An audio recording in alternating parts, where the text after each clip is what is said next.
도움이 되지 않는다는 고민하에 한국과 정상 내외의 외교활동은 국익을 위한 것입니다. 더군다나 김정숙 여사의 인도 방문은 인도 정부의 공식적인 요청으로 성사된 공식 외교활동이었습니다. 그런 외교활동에 대해 전용기 기내식비 운운하며 조롱거리로 삼는 저희가 무엇인지, 과연 인도 측은 이 상황을 어떻게 볼지 오늘의 이 상황이 참담하기 거지없습니다.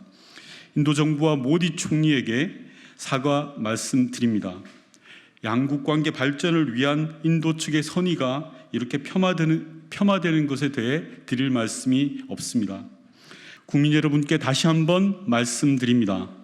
김정숙 여사의 인도 방문은 인도 모디 총리의 요청에 따라 한인도 관계를 더욱 깊게 하기 위한 공식적인 외교활동이었습니다. 전 세계에서 가장 인구가 많은 역동적인 국가 인도와의 외교가 대한민국 경제에 미칠 영향을 고려한 정부 차원의 결정이기도 했습니다. 김정숙 여사를 포함한 인도 방문단은 역대 정부는 물론이고 현 정부 역시 해외 순방되면 매번 제공받고 있을 통상적인 전용기 기내식으로 식사를 했습니다.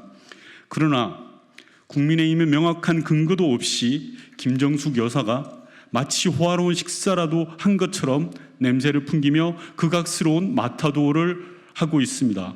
이는 아무 근거도 없는 명백한 명예훼손입니다.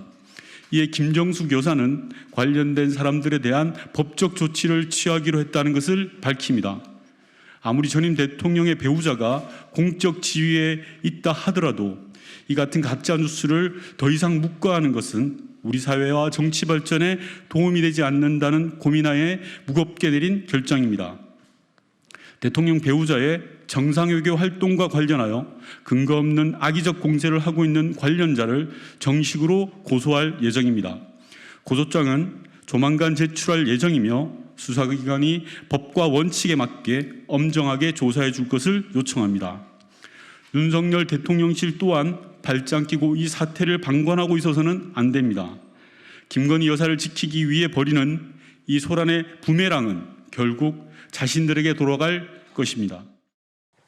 윤상현 의원이 대표 발의한 김정숙 여사 특검법엔 국민의힘 의원 11명이 이름을 올렸습니다.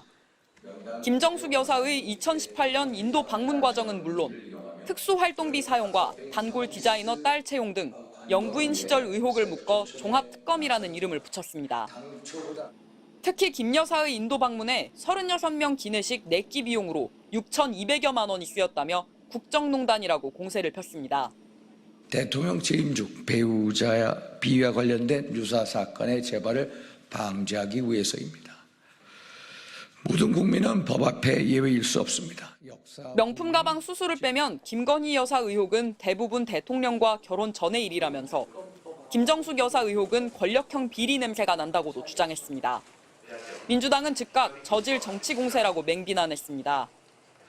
최혜병 특검에 대한 물타기다. 그리고 두 번째는 김건희 여사 방탄용 특검이다라고 생각하는데 한마디로 또 김정숙 여사의 기내식 비용이 많다고 주장하려면 윤 대통령과 김건희 여사의 기내식 비용도 공개하라고 맞받았습니다. 개혁신당은 김건희 여사가 먼저, 김정숙 여사가 나중이라고 논평했고 이준석 의원은 술자리 비용 등 윤석열 정부 순방 자료도 공개한다면 해볼만 하다고 꼬집었습니다. 우리도 받을 테니까 김건희 여사 특검도 받아라. 묻고 더블로 가자라고 하면 국민의힘은 어떻게 할 겁니까? 국민의힘에서도 우려가 나왔습니다. 모든 것을 특검으로 하자 그러면 대한민국 검찰이 왜 있어야 하고 경찰이 왜 있어야 하고 사법기관이 왜 있어야 하겠습니까? 공수처와 검찰 수사 등을 이유로 야당의 특검 요구에 반대하는 만큼 자기 모순이 될 수 있다는 점을 의식한 것으로 보이는데 당 지도부에선 국민권익위에 일단 조사를 맡기자는 의견이 나온 걸로 전해졌습니다. MBC 뉴스 김민영입니다.